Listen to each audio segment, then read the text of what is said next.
Hello friends, welcome to Photoshop video tutorials series. In the previous video tutorial we discussed hand tool, zoom tool, navigator window. We discussed how they help us to zoom in or zoom out or navigate around an image quickly and easily. In this video tutorial I am going to discuss about one more navigation tool, which is rotate view tool. I double click on the Photoshop icon to launch the Photoshop application, and you can see that the Photoshop application got open. Now I open an image by going to File, say Open. I click on this image _33. Now this is the original image. I say Open. You can see that the image got open. Let me go to the Word document. Rotate View tool. The shortcut key is R. You find the Rotate View tool in the toolbox just above the Zoom tool. We have here hand cursor, right, or hand tool. Behind the hand tool we have a rotate view tool. If I right click on the hand tool, you can observe rotate view tool and the shortcut key is R. The meaning is if any other tool is active, at present the move tool is active, you can see. If I press the R key, you can see the rotate view tool is activated. If I have a marquee tool active, if I press the R key, you can see the rotate view tool is active now. Let me go to the Word document. A hand cursor with a curved arrow indicates the rotate view tool in Photoshop. Rotate view tool is used to rotate the view of the image, not the image itself. It is used to rotate the view of the image, friends. Now let me go to the next point, that is how to use the rotate view tool. To rotate the view, hold down the left mouse button.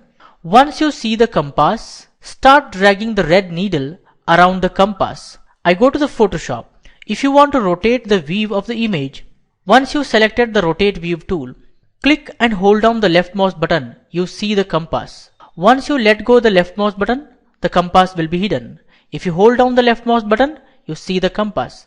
And then you drag that red needle to rotate the view. You can see that I am rotating the view now by dragging the red needle either to the right or to the left.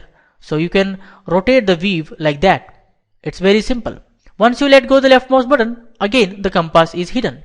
That is how you can use the rotate view tool to rotate the view. Remember that only the view is rotating, not the original image. If I save file and say save as, and I save the image with the image 34, let's say. If I say image 34 and say save and say OK, if you observe at the desktop that the image is not rotated, image is as it is. Even though you have rotated the view, the image is not rotated. You can observe that it is same as the original image. So remember that if you rotate the view, original image is not going to rotate. Understanding? Let's proceed further.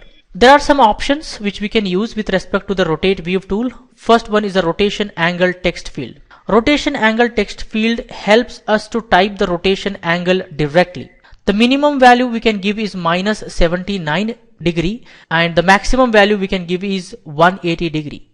We need to understand here. I suggest you people to observe this text field carefully when I am rotating. I click and hold down the left mouse button, and if I drag to the right, I am dragging to the right, and you can observe the positive angles. Now the angle, rotation angle is 0 degree. If I am moving to the right, you can observe 53 degree, 73 degree, right? 116 degree, similarly 163 degree. Like that, if I come, the maximum angle is 180 degree. Let me click and hold down the left mouse button. Once I see the compass, I start dragging it back. You can see we are going back towards the 0 degree. Now the angle is set to 0 degree. And if I click and hold down the left mouse button and drag the image to the left, you can observe the negative angles. Minus 131 degree, minus 82 degree, similarly minus 157 degree. Like that, you can slowly go down. The minimum angle is minus 179 degree. You can observe that if I set it properly, it's 180 degree it's showing. Let me type here directly so that you can see. If I say minus 179 and hit enter, the image is rotated to 179 degree, minus 179 degree. That is the minimum value, and the maximum value is 180 degree. Hit enter, you can see image is rotated to 180 degree.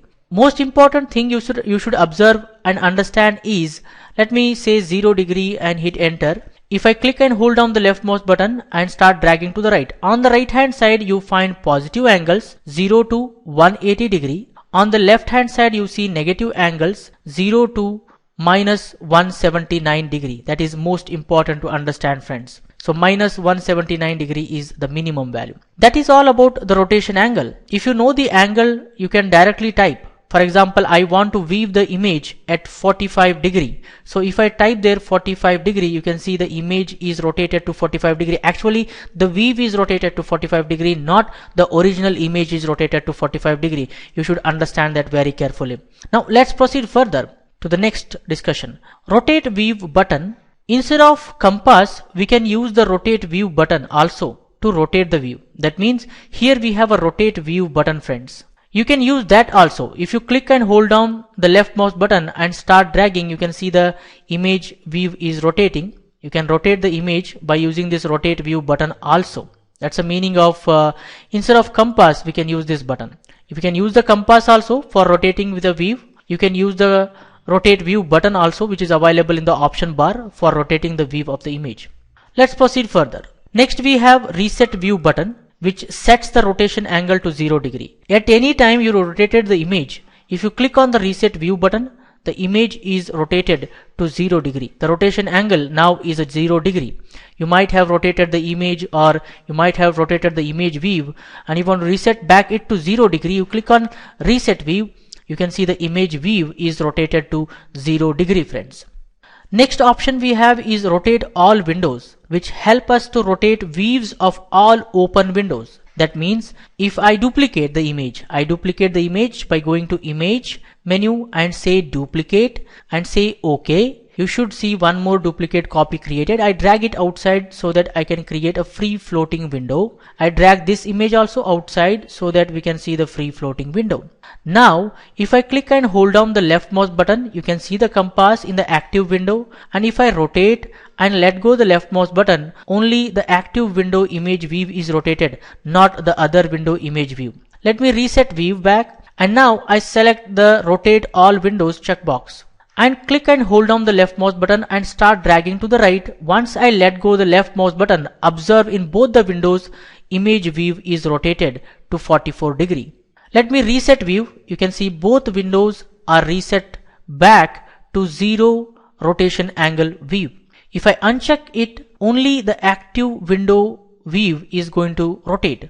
Only the active window image view is going to be rotated, not both or all windows. If I select rotate all windows and say reset view, all of the windows image view is reset back to 0 degree. I hope you guys have understood what's the meaning of rotate all windows. I close this window, say no, and I dock it back to the original place. Now we have understood the rotate view tool, how it is used to rotate the view, what are the options, and how you can use those options to perform various operations on the image view. And most important thing, as I told, that rotating the view will not rotate the original image, right? I told you that. If I rotate like this, I have rotated the view, not the image. If I say file, save as, and I save the image with image 34 and save it and say OK. And now I reset the view back to 0 degree. This time I select the image menu and I click on image rotation and select here 90 degree clockwise. If I select 90 degree clockwise, the image is rotated to the 90 degree. The image view is not rotated. Actually, the image itself rotated. You can observe that. If I say file, save as, I save the file with the name image 35 and I say save. I say OK. Okay, I'm saving it. If you observe carefully on the desktop that this image 34 is same as the original image, whereas image 35 is rotated by 90 degrees. Right click, open with the Photoshop CS6. You can see the image is rotated, friend. You should understand this. It's most important to understand what is the difference between rotating the image and rotating the view. Let me right click on the image 33, say open with and say Photoshop CS6. Now the image got open. If you want to rotate the original image to some angle, you go to the image menu, say image rotation and select the angles to clockwise or anti-clockwise you can rotate. You can even choose the arbitrary option. Also, if you go to image rotation and select flip canvas horizontally, you will see the image flipped. You can see now the image or this character is looking towards right. If I say image and image rotation, flip horizontally, now the character is looking towards left. Image rotation, flip canvas vertically, will flip the canvas vertically. Image rotation, flip canvas vertically, bring it back. So like that you can flip the image itself vertically and horizontally. You can rotate the image itself. But most important thing you should remember is rotate weave tool is only used to rotate the weave, not the image. Understanding, the original image will not be affected. It is only used to see the image in different angle and start editing the image. That's the purpose of rotate weave tool, friends. So I hope you guys have understood clearly what's the difference between rotate weave and rotating the image itself, and where do you go to rotate weave and where do you go to rotate the image itself. So for this tutorial, this much is enough, friends. I suggest you people to understand the concepts very carefully. For this tutorial, this much is enough, friends. For more benefits and be updated, please subscribe to my YouTube channel and don't forget to like, comment and share these videos with others so that everyone will get benefited. Keep learning, keep coding, keep sharing. Thank you guys. Thank you very much. See you in the next tutorial.